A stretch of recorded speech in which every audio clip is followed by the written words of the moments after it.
Thank you and welcome to this ISTC workshop on empowering consumers towards secure by design ICTs.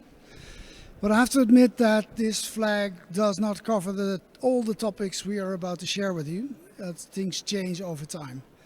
But my name is Wouter Natris and I'm the coordinator of the Internet Governance Forum Dynamic Coalition on Internet Standards, Security and Safety, or IS3C, and I am your moderator today. ISCC has an overarching theme: to make online activity and interaction more secure and safer by achieving more widespread and rapid deployment of existing security-related internet standards and ICT best practices. We have done so through reports on IoT security by design, tertiary cybersecurity education and skills, and government procurement. We have also published 2 tools, and the first by presenting a list of covering the most important internet standards aimed at operability, plus how to secure websites. And the second we present to you today in a few moments. You can find our work on our website, www.is3coalition.org, or on the IGF website. In this session, we will present our upcoming work and our plan to create a hub. You will be among the first to see a video on this topic, so stick around. IS3C has ended the first phase of some of our priorities. It is time to move forward by putting theory into practice. IS3C strives to create capacity building programs so that our guidelines, recommendations and tools will be implemented around the globe in the coming years, leading to more harmonized and not isolated security actions. But that is the future. Let's turn to now. Today we will first learn about the hub by Janice Richardson. Next, Bastiaan Goslings will present on IS3C latest tools, our outcome for 2024. And this is followed by a panel on consumer protection. And we end with our plans for 2025 and beyond. But first the hub. Janice, I think that you're online and I would like to present the word to you. Janice is the CEO of Insight, based in Luxembourg, and is our IS3C Working Group 2 Chair on Education and Skills. Janice, the floor is yours. Thank you, and good afternoon, everyone. I'm sure you're all aware that we've gone through a tectonic shift in the security landscape over the last couple of years. The speed, the ferocity of cyber attacks are coming faster and faster, and no one is really prepared for this. The rise of generative AI also has made it much easier to cyber attack many of the applications that we use daily. Organizations have increasingly moved their business to the cloud, and once again, this is a point of fragility. Also, identity-based attacks are growing considerably through social engineering. This raises a question. What can we do, because the traditional way of cyber attacks is no longer valid? We need to educate at all levels. We learned a couple of years ago when we did a study that in fact, young people are coming out of tertiary education. They're really not prepared to kickstart their career in industry. Industry is decrying this lack, decrying the gap and asking for better tertiary education. But I'd like to go back even further, because cybersecurity depends on every single one of us. We are all the weak link in the chain. And therefore, I think we all need to be much more aware of what cybersecurity means for us. And this goes right back to the first classes of elementary school. Over the last couple of weeks, I've done a quick scan of what's available to help young people know how to use computers, technology safely and securely. And what I realize is that we're really not getting to the heart of cybersecurity. We teach about passwords, but we're not teaching the fundamentals. And this is actually what we learned from the study that we did and that we published at the IGF 2 years ago. Industry considers we need to get back to basics. Young people need to understand the architecture of the internet, the architecture of the cloud, if they're really going to help find innovative solutions. Improving education and training, I've already mentioned that, but every single person must be aware of how we can very easily be victim of social engineering, even people like ourselves who consider ourselves experts in the field. We need to improve collaboration. In tertiary education, professors are lecturing with their own resources, and yet industry has some fabulous resources available. If only they would share these resources, if they would improve the collaboration, there is a real gap. Industry doesn't know what's being taught, but just knows that not the right things are being taught. And education is struggling to find the answers. We also need to boost diversity. I don't know how many people are in this room right now, but usually I'm one of the few women talking about cybersecurity. If we don't have women, if we don't have different races, if we don't have a broad overview of the population working in cybersecurity, we really cannot fully understand where the breaches are and how to improve them. And of course, we need to upgrade recruitment procedures. These in-service trainings are really not working for anyone. Young people are there making the coffee when they should be there, really understanding how cybersecurity needs to work and how they can be part of a team. This has led us to push for a hub. What is a hub? Well, it's a place where people from all walks of life, interested and involved in the cybersecurity system, would meet, would exchange ideas. It's a place where there would be room for the general public, room for youth, room for everyone to discuss and find the best ways ahead. Cybersecurity is not going to lessen. Every day we're learning about new AI tools. This morning I was listening to intuitive AI, which adds further burdens to the system. So my call for action here is join us. Join us to create a hub. Create a hub where we can all work together and start finding solutions and making the public aware that they also are the weakest link in the chain. And when I talk about young people, I'd like to say that they very often have a lot of solutions if only we know how to work with them, how to guide them, but not put ideas into their mouth. We've worked with young people thanks to Buchanan Cole and Tony Grillo. Pixel Blue was the company. We've actually worked with young people in Canada. They have created a video. And I really think that this brings together the ideas of why we need a hub, how to make that hub, and maybe a glimpse of the future. So I'm calling on you. Join us. We'll be running meetings in January.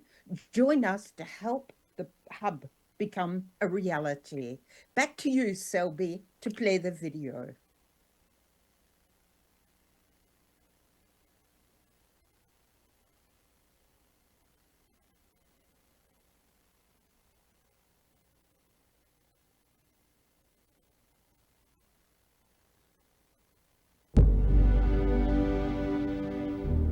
It is the dawn of the internet. The world is suddenly connected like never before. The free flow of information reveals a global community brimming with innovation. Welcome to the World Wide Web. But there are those who seek to subvert the web, to poison its promise for ill-gotten profit.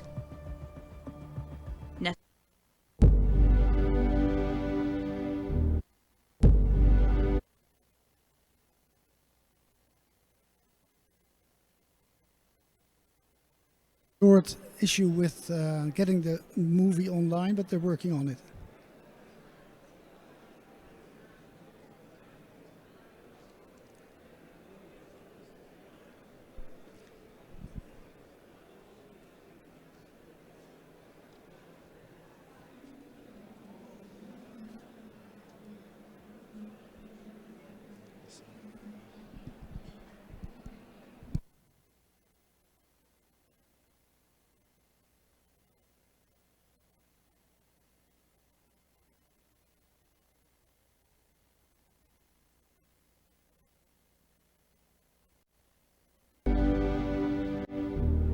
It is the dawn of the internet. The world is suddenly... It is the dawn of the internet. The world is suddenly connected like never before. The free flow of information reveals a global...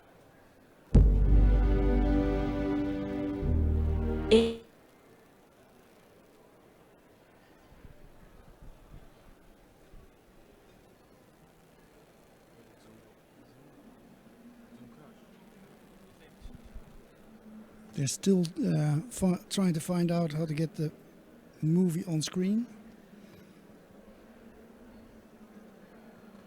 Okay, are there any questions for me while you're getting the movie on screen? I'm very happy to answer questions, give more information. Is there a question in the room? Because then we can start with that.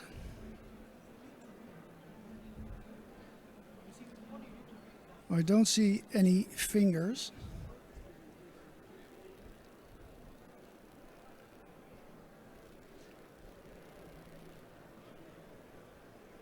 So let's watch this video.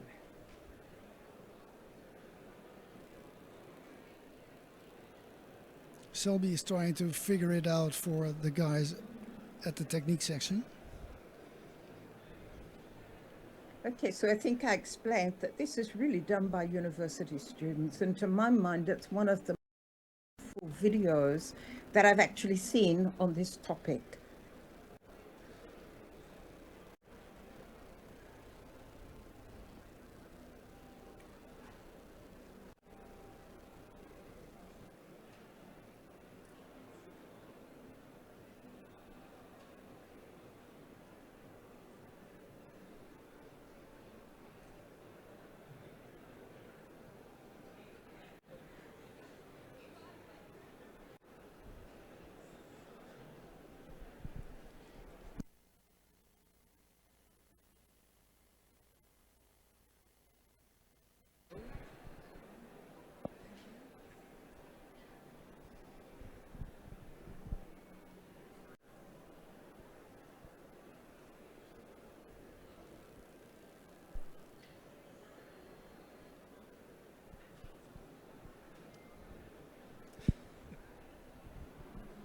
Yes, I think we have it.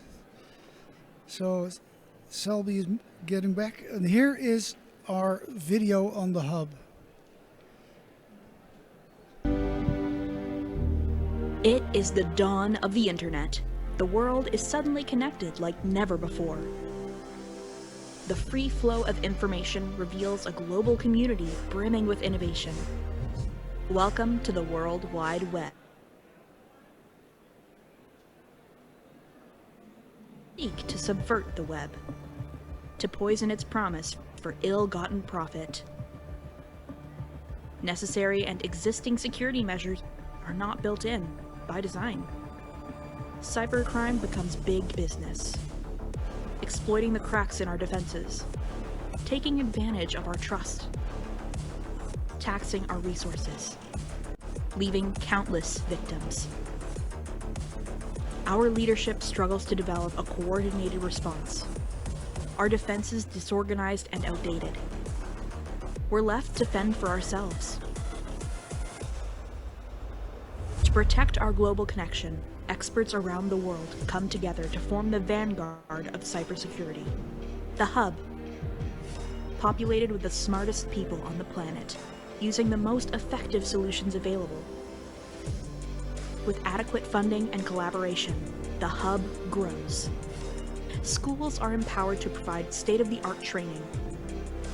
A new generation of cyber warriors enters the battlefield.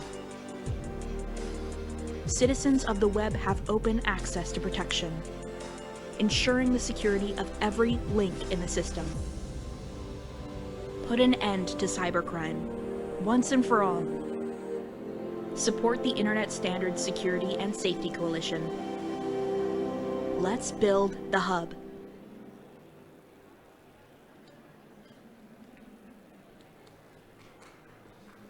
Yes, I think that's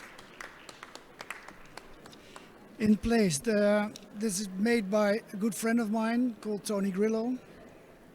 and he works with a university in Canada where the department is called Pixel Blue, and their students made this as a graduation assignment, and then it was finished by the head of the department to get the finishing touches together. But I think it's a very powerful video, as Jenna said.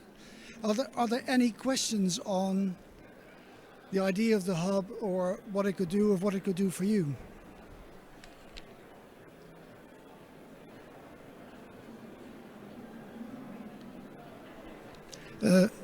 Janice, as a final question from my side, how do you envision the next step for early in 2025? What are your plans?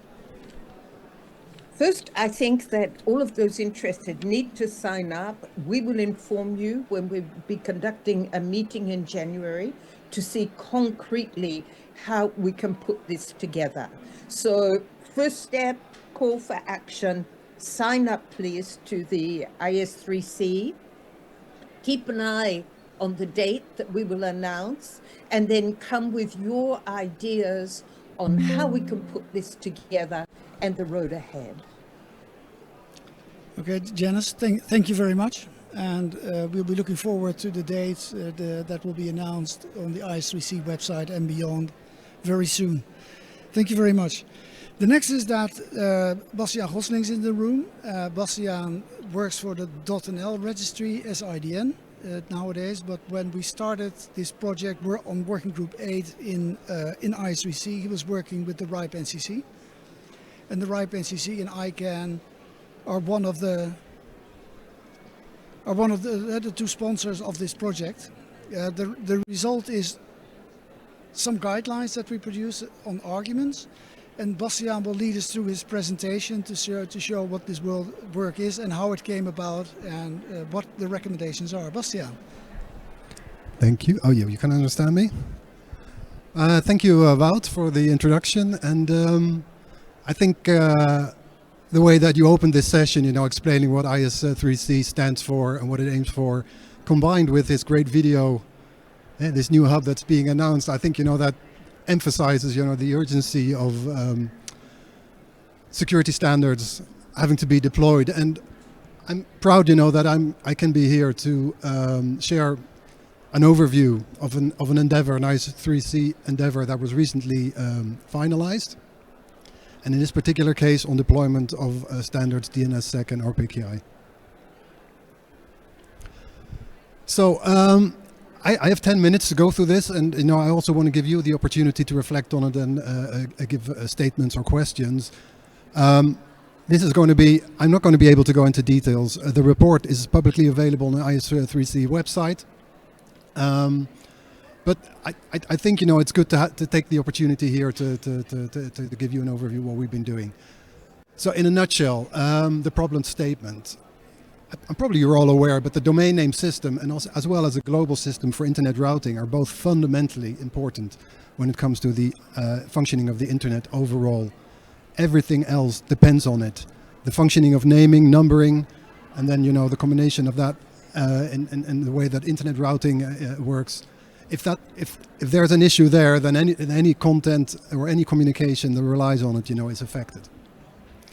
So that leads to the conclusion that if there are standards available that can improve those fundamental technologies, the security of them, and increase trust in online services provided and an online presence of entities and individuals, then that would at least give you an indication, right? This is something that you need to implement, or if you purchase services from someone else, that particular vendor has taken this into account.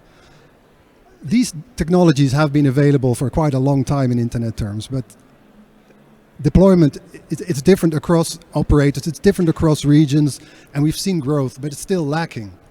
So in order to have a real impact, this deployment needs to be increased. But what's the reason for that? So this was something, that fed into this effort. About also mentioned the fact that the RIPE NCC and ICANN supported this kindly. And there's a lot of technical documentation available, many reports over the years looking at these techniques. And when I worked for the RIPE NCC, also with regard to RPKI to improve the security of routing, all the knowledge is there. And there has been quite some engagement effort, right, to increase its deployment. But we thought, hey, maybe there's a different narrative necessary here, and that's what the working group aimed at. So again, you know, the deployment of these standards is fundamental. And I think it's really important to emphasize that, you know, that routing and the way the DNS works, everything else depends on it. So whether it's for organizations, whether it's for public entities, public services, for business as well as individuals, to maintain trust, you know, in terms of internet content consumed, internet services used, internet presence, it's fundamental that those technologies work properly and are secure. So then, at least when it comes to these technologies, it sounds like a no-brainer, but at least consider looking at them. So either when it comes to your own network, your own devices that you have control over, what you can configure, you know, think about implementing them there, or otherwise, if you purchase services, whether it's from a transit provider or a cloud operator or other infrastructure services, then make it part of your procurement process to include these types of criteria. Because again, everything else depends on a secure internet routing and a secure DNS.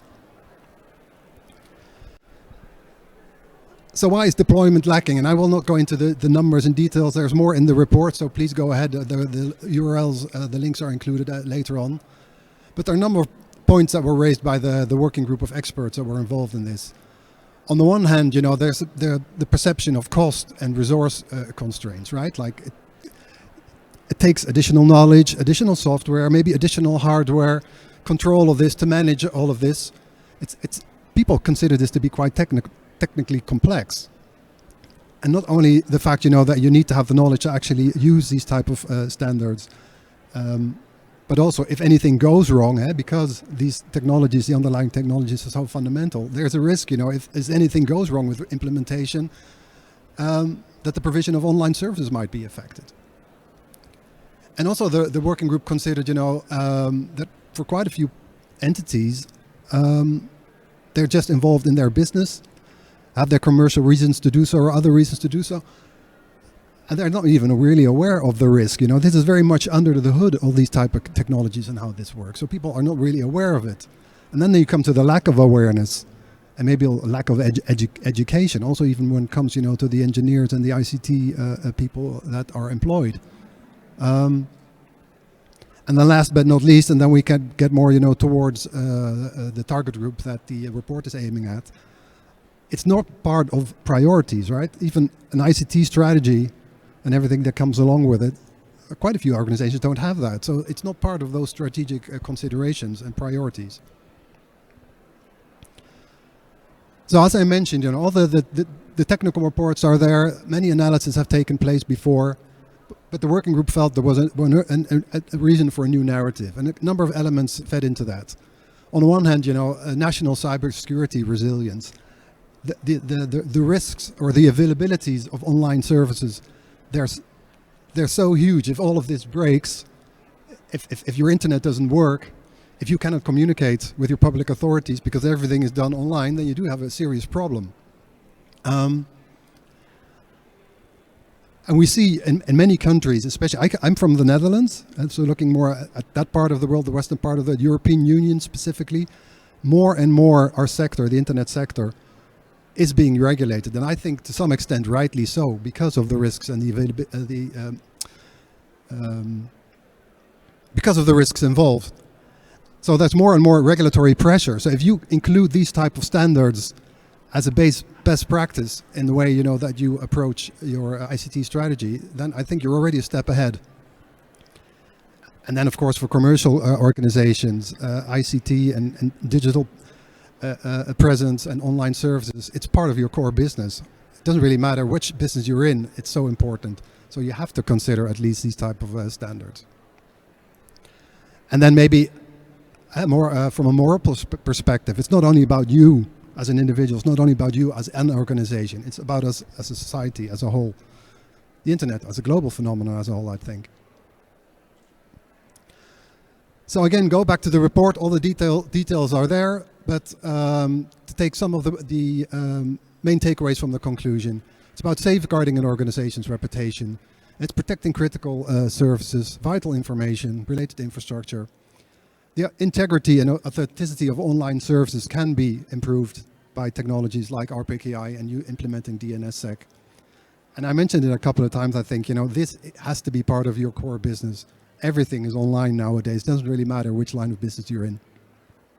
So then we'd argue, please, decision makers, take this on board and include it in your strategic plans in order to promote trust in online services and also your own online presence. These are the experts that contributed to the document. Our gratitude goes out to them. A special shout out to our chair, David Huberman from ICANN. He put a lot of time and effort into this in herding cats, this group of people. Unfortunately, he cannot be here, but I do want to mention him specifically, and we're really grateful for all the time and effort he put into this, together with the other experts. And of course, Wout, as a secretariat. And I mentioned, this could not have been possible without the financial support of both ICANN and the RIPIN CC. Those are the website of the I3C itself, and then, the working groups, and working group 8 is there, and you can find the report. This ends my summary. If there is anyone who has remarks, comments, questions, I'm happy to make an effort to answer them. Thank you. Yes, thank you, Bastiaan, and thank you everybody who worked on this project, because we really had excellent comments from all people from all over the world who worked to get this together. You can find the document by scanning the QR code. And what I can add is that I've heard from both organizations that they're really happy with this outcome. And the RIPE NCC will actually share it as of today, now that it's officially released, with all their members, but also their colleagues at RIRs, the internet registries around the world. So if that is the sort of impact that our work has, then it means that we're changing perhaps a little bit how people who have to convince their bosses can actually do so. So let's hope that will happen in the coming year. Working Group 8 will be closed this Wednesday officially, because then we have our internal meeting. But also for me, David, also Bastiaan, thank you very much for getting this together. And it is very much appreciated by IS3C memberships. Thank you. And a small applause for the work is certainly in place. Is there a question?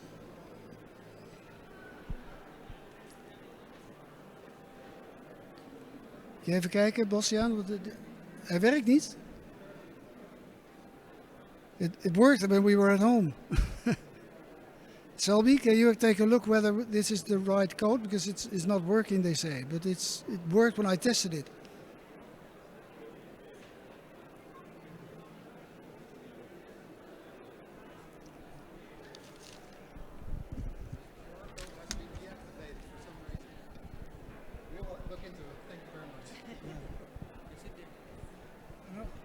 It's not working, apparently. The one I sent you, Yeah. Is it different? Okay, so perhaps it is the wrong one. I don't know. Can't be helped now, I think. Okay, perhaps we'll try it. We'll put it on later. Thank you. Okay, we're going to try and change it so that the right code will come on. Sorry for that. The next up is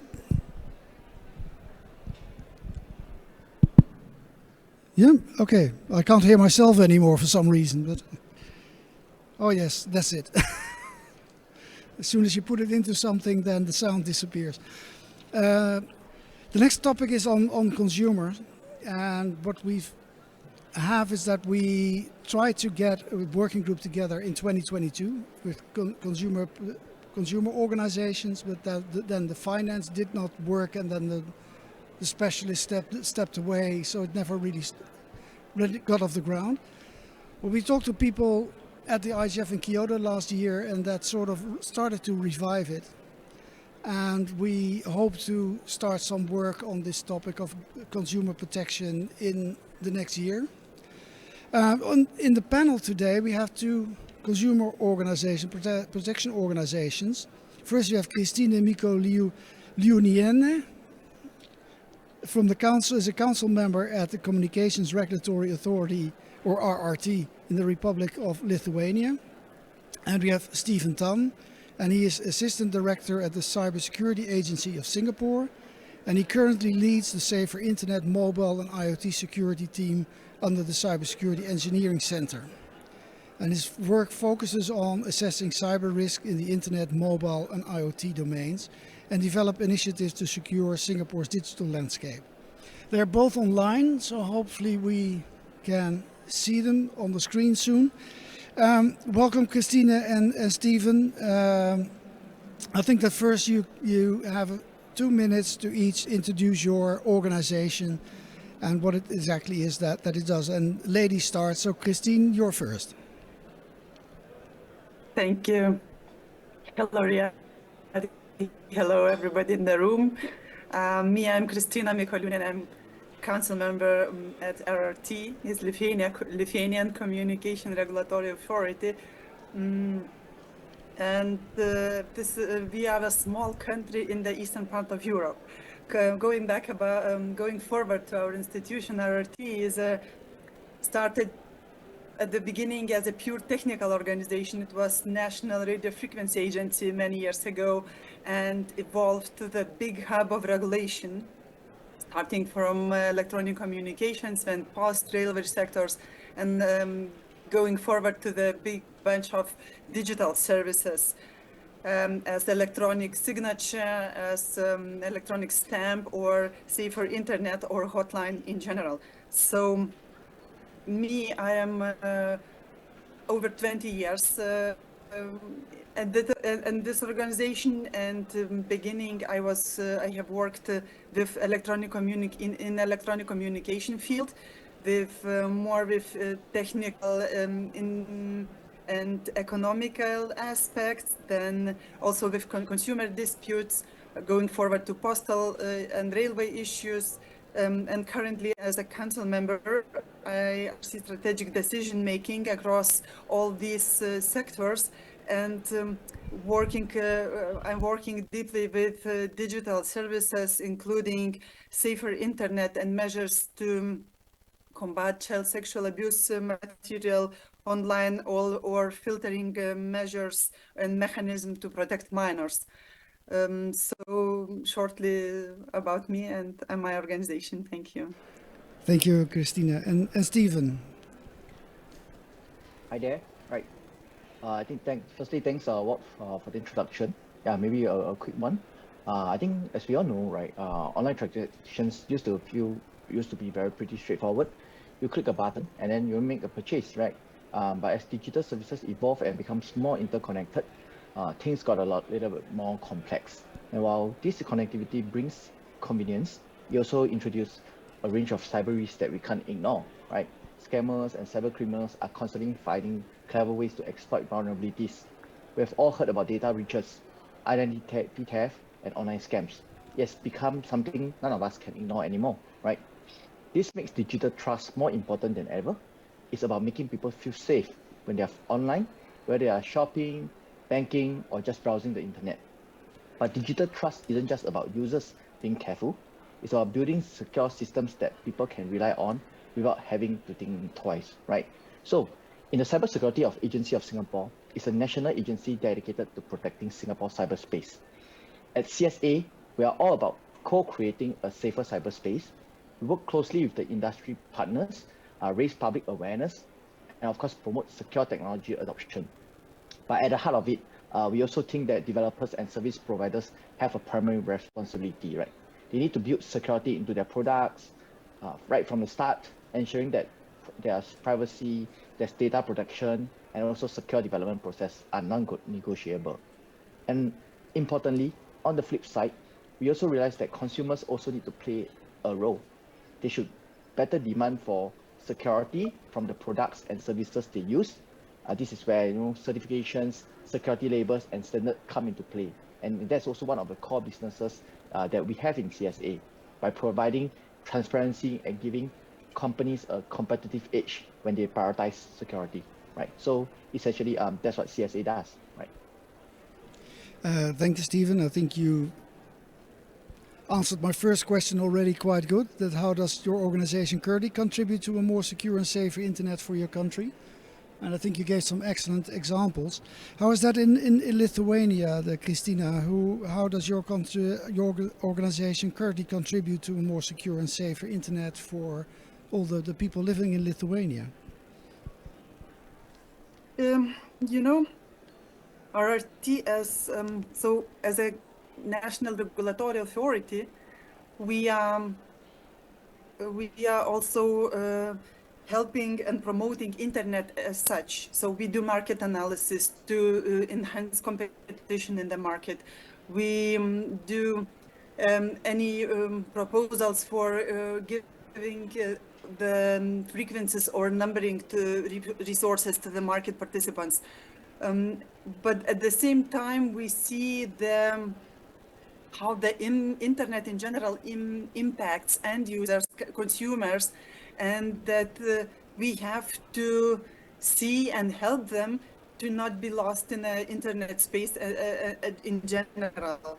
So first of all, thank you for helping, for making internet safer. I see, so it's really very helpful to know to each other the possibilities in the market. But you know, internet knows no borders. So if one press looks for some information online, it goes. The information can go from any countries abroad. So it's really important for us to act together, I think. And in Lithuania, we have a holistic approach. We, being a hub of regulation, we can impact market participants, beginning from the operators for market participants. So for in the level of interconnection, then we can go forward to different problems occurring with numbering resources, that numbering resources wouldn't be used for fraud or any forbidden actions in general. And also we see that bullying or scam or child sexual abuse material, they are also online. And we, as a hotline, we do some, not some, but many actions, or not only also active clearing the internet against the children prohibited information. We also have some requirements for fixed and mobile networks. We also have, as I said, numbering resources. We acting as independent auditor for trust services or electronic identification services, that these services will not be not so secure in the, especially where the state is giving the security level, high security level for consumers. We also pre-trial authority for consumer dispute resolution. It means that you, as a consumer end user, you can go to us if some operators acts not according the requirements, that you are somehow not, you feel not so safe or secure according your agreement. And also we have very special attitude to minors. We have a special law already from 2011 and implemented in the level of state, the hotline. We also have international cooperation. We are part of In Hope Arachnid projects. We are also have an agreement with Interpol to make internet safer. So we are also trust flagger in different platforms as Google, YouTube, TikTok, or Discord. We also trying to raise the awareness in in any of these different layers. So the holistic approach and being a regulatory hub helps us to be everywhere or to try to be everywhere on time, because in internet every second matters. Because if you push a button, the same time, the same second, it makes an impact to consumer or any internet user, or not always the very positive impact. And of course, I think the priority is very important, knowing that internet is so huge and interact in all different layers.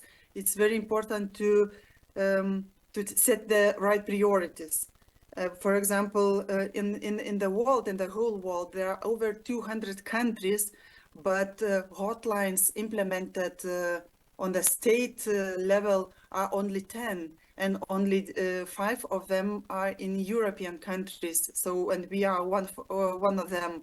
So actually, I'm proud to be part of that system, which makes internet safer for anybody, especially for minors, which who do not have a possibility to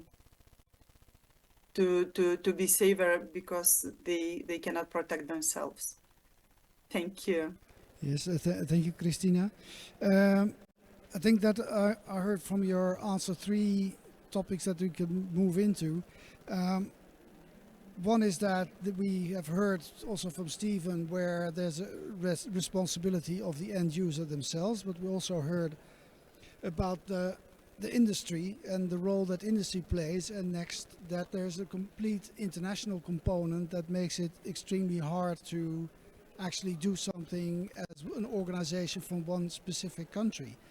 But to look at the industry itself, to start with, because they are often the organization that could put forward a solution towards more security, like we heard from Bastiaan on internet standards and deployment. That there exists something like duty to care that the ICT industry could have. Is that something that you ever thought about deploying, where the security of the internet is concerned, and for example, the deployment of security-related internet standards that would make every end user immediately far more safer than currently it is? Is that something that you've discussed among yourself? And let me start with you first, Stephen.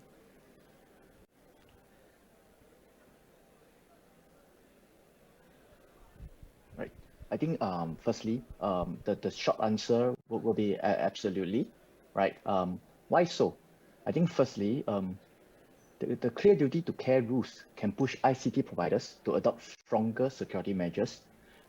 When regulatory frameworks set minimum security expectations, providers out there, developers out there have no choice but to comply, right? This helps makes security a standard practice and not just a competitive edge, right?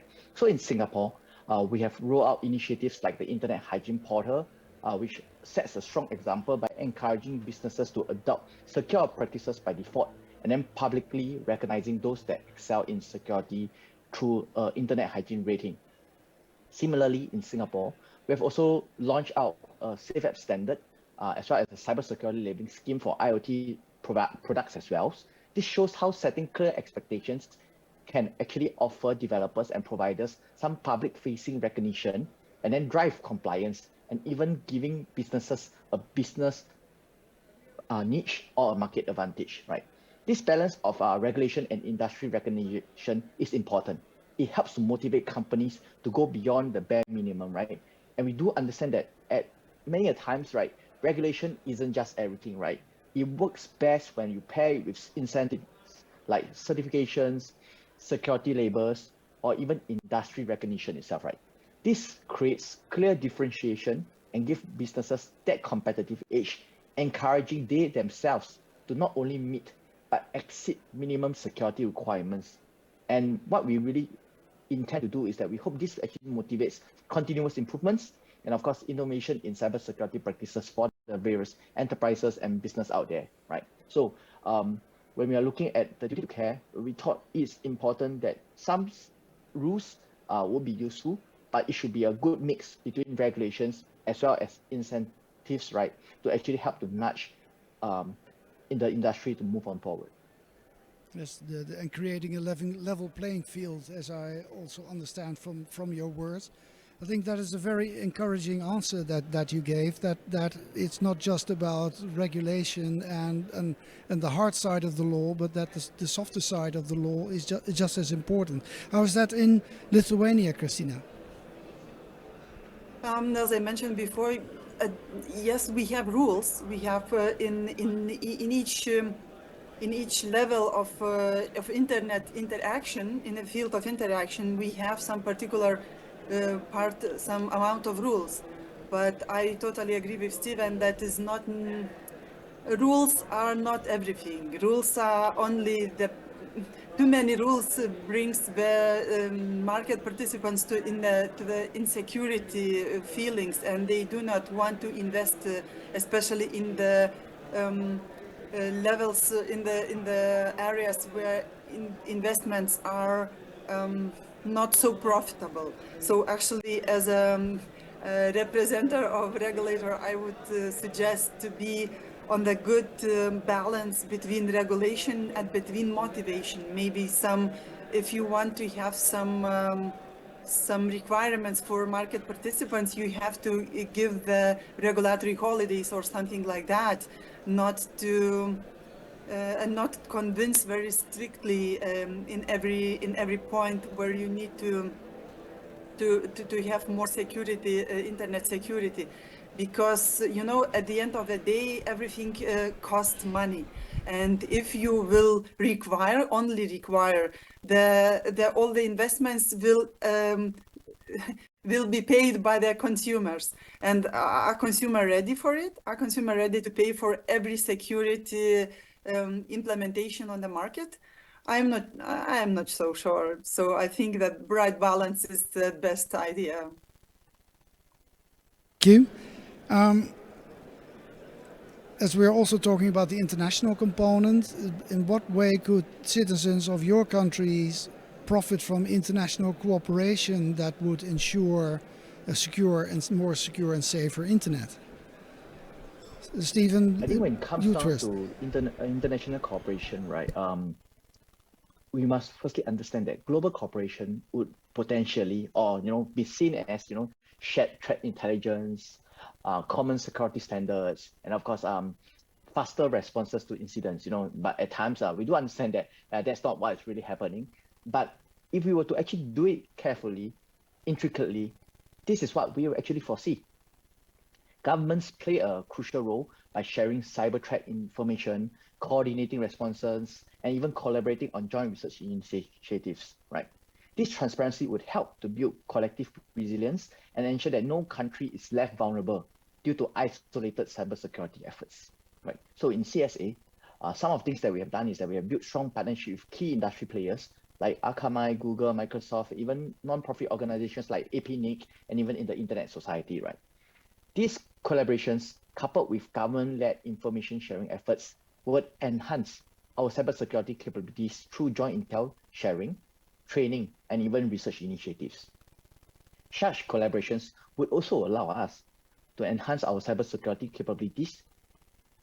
So for example, by working together on securing IoT devices, we will be able to align on common security baselines, ensuring that consumers worldwide have access to safer products. These partnerships will also help address cross-border cyber threats more effectively, right?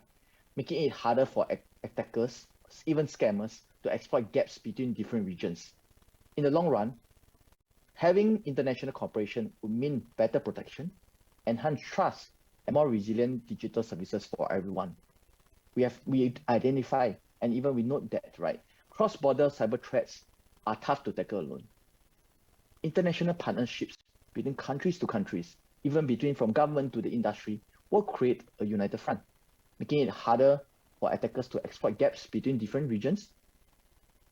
And at the end of it, I really hope that through international cooperation, this will actually help to enhance the protection, and at some point in time, we will actually gain back the digital trust for everybody. Thank you. I think that there are some very you, important Christina. comments on making the world more secure and safer. Christina, what's your thought about the international cooperation and if that could make citizens more secure and safer? Yeah, so internet, as I mentioned before, internet has no borders, so it's very important to be part of big family. So we almost everybody knows that sometimes synergy effect the one gives not 1 + 1 = 2, but 1 + 1 = 3 or even 4. So I think this is the result of international cooperation, and this is the reason why we are part of Arachnid or INHO projects, which are going global to make our children and in general consumers safer on internet. And we have even the proverb in Lithuania that the fool learns from their own mistakes, but a wise person learns from other mistakes. So I think it's a very good sign to learn from other mistakes and not repeat the same mistakes in every country because of separately views or attitudes to the same issues. And it's, I think, so, every time we do the market analysis, we search for experience in other countries, and collecting the experience from other countries, we do the obligations which suits for Lithuania, for small country in Eastern European part, but still are valid in the whole all around around the globe. And I think the internet being as such international thing must be treated also internationally, because if we agree on values we share, we do the best in terms of all of us. So I think we have to cooperate and work together in order to have best results, and then everybody will win from it. Thank you, Christina. I think that you're totally right, that in the end the challenges for everybody in every country, every organization on the internet are about the same, because the threats come from the same sources most likely. As IS3C, we hope that we can start working on this to create some sort of a blueprint on this topic, or whatever we would like to call it, so that the same sort of information goes out to aligned organizations. What would be a good step, you think, a first step to try and get this international cooperation going? What would be your advice, Stephen?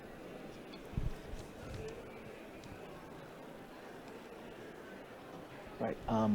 When it comes down to a good step to actually start getting international cooperation, I think it can start and can begin, right, by forming multilateral working groups, such as those that we are seeing currently in IS3C, right? But it will be always a good mix if you could actually involve the government, industry leaders, and standard-setting bodies at times, right? And last but not least, consumer groups as well, to actually come in together to collaborate on global frameworks for the internet and application security, ensuring that solutions would work across borders while reducing fragmentation in cybersecurity practices. The last thing we really want to do is that, when we call each country coming up with different cybersecurity practices, and in the end, we get the various fragmentation and balkanization. This is something that we are trying to avoid, and this is something that I believe, right, as part of our I3C itself, is something we really want everybody to have a common internet working together. Another essential step, I think, is to establish regional forums and international workshops where experts can discuss pressing cybersecurity challenges like securing digital supply chains, mitigating cross-border cybercrime. Such events would help create actionable roadmaps and foster partnership that will drive long-term improvements. I also feel that as government, right, we will always need to take the lead in sharing cyber threat intelligence through trusted global networks. Transparent communication and real-time data sharing would enable faster and more coordinated responses to emerging threats, strengthening collective defenses against global cyber attacks. And last but not least, I think it's important that we could advance capacity building initiatives. I think just now when Janice was actually bringing up about the hub, right? I didn't previously heard about it before. I mean, through this platform, I actually heard about it. I'm very excited itself, whereby we could actually pull in various experts on all around the place, right, to work together. You know, hopefully we could share best practices and support technology transfers, and perhaps, you know, even for our nations wise, right, we could help to uplift each other cybersecurity capabilities, and ensuring that no country or no region is actually left behind in the fight for a safer internet. Well, I could not have put that better myself. Thank you, Stephen. Christina, what are your thoughts about the international cooperation, and what would be the first good step to start it?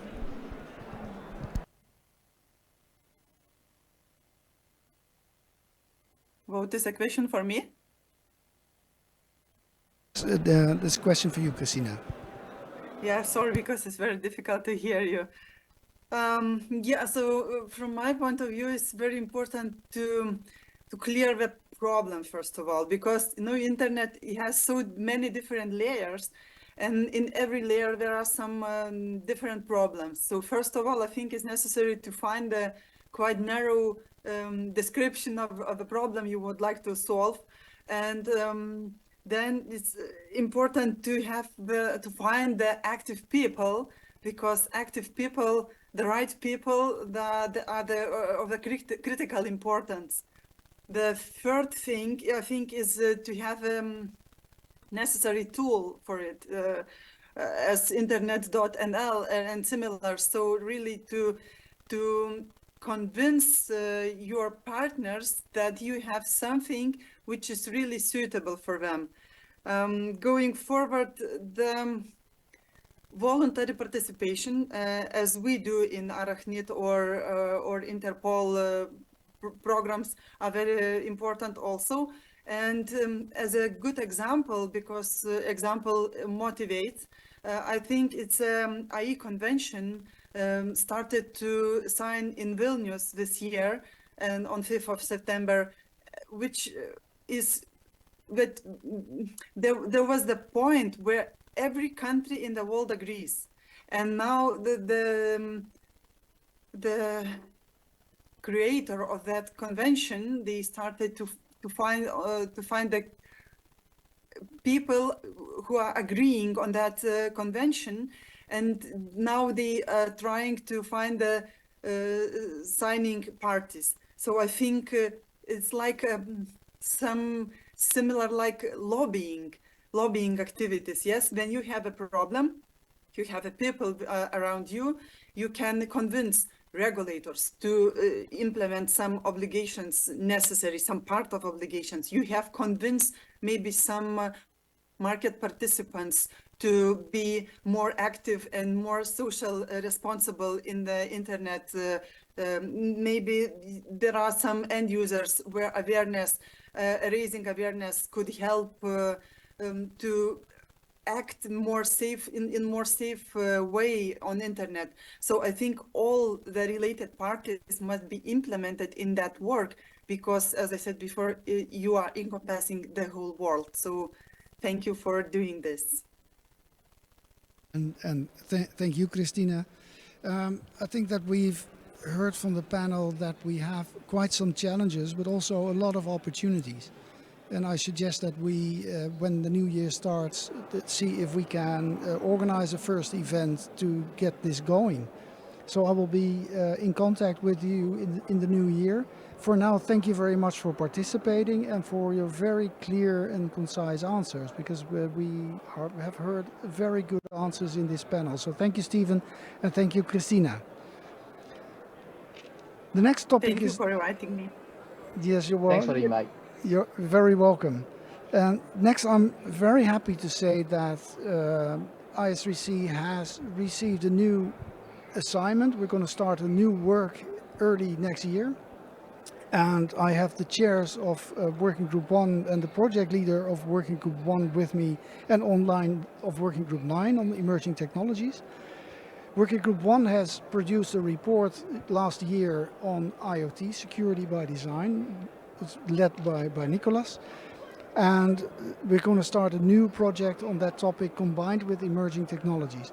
I'll first give the floor for 5 minutes to Nicolas to say what exactly was the current affairs and where we're going to. Then I ask Elif to tell about the quantum cryptography, what is the QPC, she'll tell you, and then Joao about the IoT component in that. So Nicolas, first, you for 5 minutes, please. Thank you. Thank you so much, Wout. Good afternoon, everyone. I am Nicolas Fiomarelli, the chair of the Working Group 1 on IoT Security by Design. Well, it's a pleasure to be here and discussing on how we can empower the consumers and different topics we have raised. In 2022, we conducted a comprehensive analysis of IoT security regulatory documents and different policies around 18 different countries and regions. We identified 442 different best practices around 4 key areas that are data privacy, secure updating, user empowerment, and operational resilience. 442 best practices. So we also found that many nations, particularly in the global south, right, lack about enforceable IoT security policies. Even where the frameworks exist, because there are several of them, they are often like voluntary or fragmented ones, and the global adoption of the security by design, ICTs, is hindered by these inconsistent standards, right? So one of the most promising solutions in implementing cybersecurity are labeling schemes. Labeling schemes as seen in Singapore and Finland. Labeling empowers consumer by providing clear information about products, security features. So this drives manufacturers to prioritize, right, on the security. But these systems require robust independent testing mechanisms and so on. So global standardization and ensure effectiveness is difficult. So on the other hand, consumer empowerment must be complemented by strong regulatory frameworks. For example, we have the new ones about the UK's product security and so on, NIST standards on the 8425 on the 2024, and the EU Cyber Resilience Act, different ones, right? But on our research report, we recommend establishing these clear frameworks, promoting more interoperable global standards, and so on. And well, the Working Group 1 remains committed to advancing on IoT security through education, research, and different advocacy mechanisms, as we recommend in our research. But looking into the future, we will continue with this research. We will continue with different approach now, because we identified that there are another factors that are important. And so my colleague Joao will tell us more about the 2025 action plan for our working group and beyond. And well, I invite you all as well to join our efforts, whether implementing these recommendations we had at the report, and also contributing to engaging on our ongoing research and repository of the best practices. I mentioned we have 442. So looking for more examples from the global world, and also to advocate for this stronger policy, right, in your own regions. So together we can ensure that the IoT devices, and in the more extended way, ICT, not only connect us, but also protect us, right? So giving the word to Joao to explain more about the next year plans. Thank you, Nicolas. I think that the message here is that I think it was 22 constituencies in the world that were studied. In 22 constituencies, we had 442 different best practices or advices or whatever you want to call them, and that's unworkable for industry. I think I'm going to let Elif go first, and then Joao. As 2 years ago already, we sort of launched the idea to start a working group on emerging technologies. And we talked to a lot of organizations, and finally we met in Kyoto, decided to work with us. And that project is going to start pretty soon. The contract is signed. And Elif, please explain from your side, from what it is that we're going to study and report on, and how then Joao will explain how that interconnects with IoT. So Elif, the floor is yours. Thank you very much, Wout. We are, of course, very happy to announce this new project of IS3C with AFNIC from France. And this project will be delivered as a collaboration between Working Group 1 and Working Group 9. Our research will have two different areas to focus, one dedicated to the societal impacts of IoT, and the second one on the post-quantum cryptography. We will be also providing a brief combined analysis of these domains. And our project will have a multidimensional analysis looking at societal, legal, economic, and environmental impacts. And we will be also including policy recommendations, both at the state level and at the organization level. So we have a big task for us for this project.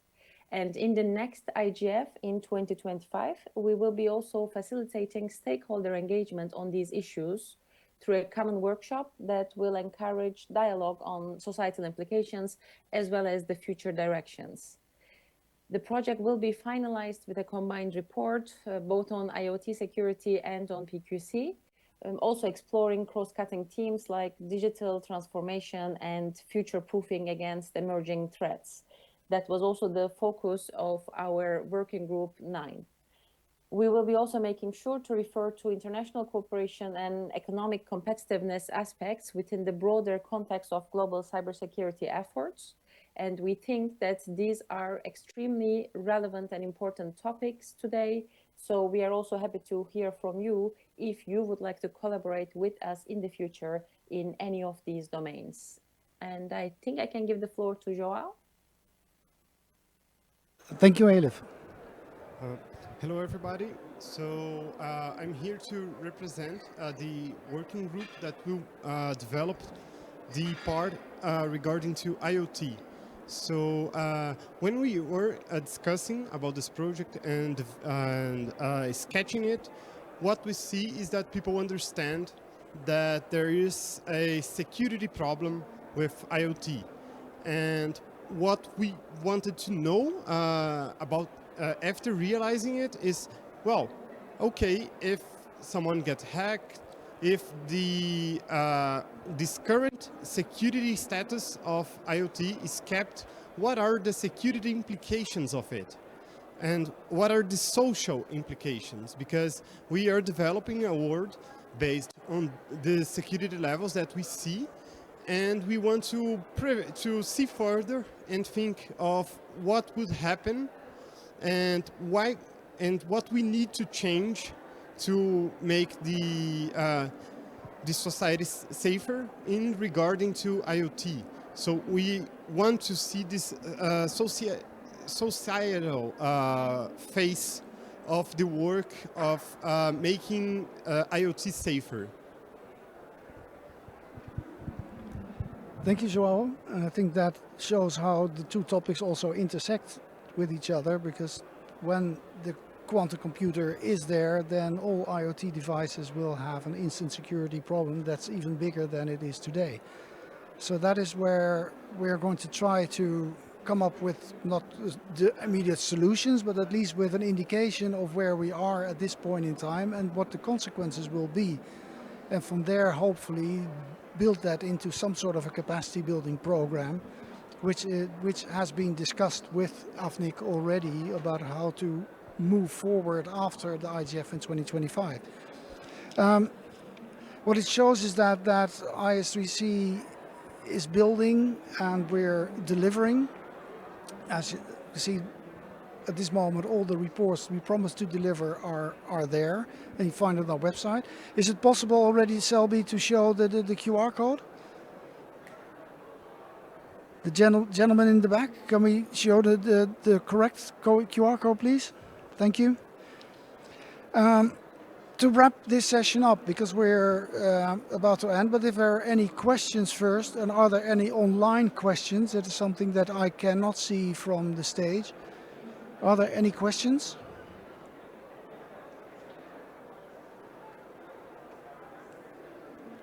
No, we don't have any. So I'll wrap the session up and let you go to the next sessions. To talk about IS3C, again, the Internet Standards and Safety Coalition, the Dynamic Coalition within the IGF structure. We're now in existence for 4 IGF cycles. We started at the virtual IGF in 2020 with our inaugural meeting. But we can look back at being a dynamic coalition that started by making promises. We painted a picture of where we wanted to be in about 2 years' time. And we decided on 3 topics to start with. The first was IoT security by design. The second was education and skills. And the third is procurement. And that's the only one you haven't heard about. But that was also a report we published that showed that most governments in the world do not procure their ICT secure by design. They have no policy for it. But in 2021, we were able to present solid plans on these 3 topics. And with them came the first funding in 2022 and the first research and then our first reports. And from there we grew and more topics came aboard. In fact, we have seen a new one presented just now. But it's also proven to be a struggle to find funding, to attract attention, to be recognized within the IGF system. And this all has still not been solved satisfactorily. But this has led to ideas on how to organize ourselves in a different way. And that is what we're seriously studying at this moment. We're looking at two options simultaneously. The leadership team, and that is Mark Carvel, he's sitting next to me, who's the rapporteur of this session, who is our senior policy advisor, and our working group chairs. We have decided to try and apply to become an Internet Society special interest group. Because this will allow IS3C to reach out beyond the IGF, but also to bring funding of projects closer. This does not mean that we will not remain a dynamic coalition, because we will, only that we are spreading our wings. And this is also logical. If we manage to set the next step, and that is what we strive to do, to move from theory to practice, to come up with the recommendation, to turn them into capacity building programs or workshops or whatever we call them, we move ourselves out of the IGF system, because that is not what the IGF is for. The IGF doesn't do capacity building programs or workshops, and we do strive to do that so that there will be some form of harmonization around the world on specific topics, so that organizations start thinking the same about, for example, procurement and the internet standards that you can procure on. So IS3C will and is striving to become more mature, but it also means that it has to organize itself differently. So what we're also studying, and that's the second topic, do we establish ourselves as a not-for-profit foundation?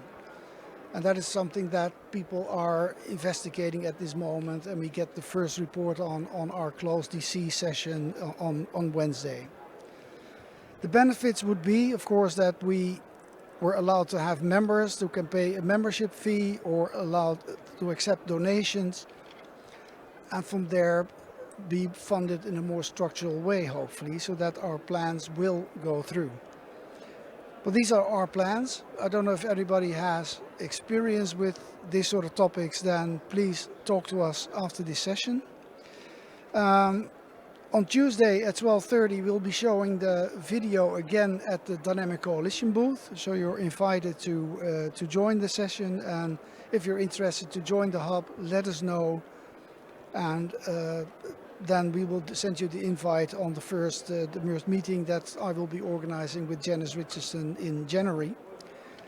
But for now, I want to thank you, the presenters, also the people online, Elif, Stephen, Janice and Christina, Mark for reporting, but the people in the back for the technique, thank you very much, and the scribes somewhere in the world probably, thank you very much. And for now, thank you for joining, and I hope you had a good session, which you learned some new topics. And if you're interested in IS3C, please join us and just talk to us during the week. And Nico has a final comment. Nico. Just to invite everyone also to our session on Thursday from 11:15 to 12:15 will be our main session, our joint session with the Dynamic Coalition on the IoT with our Dynamic Coalition. So you are all invited also to that session. Thank you for reminding me, Nico. Thank you very much. Thank you, and have a very good IGF, and we'll see you soon probably.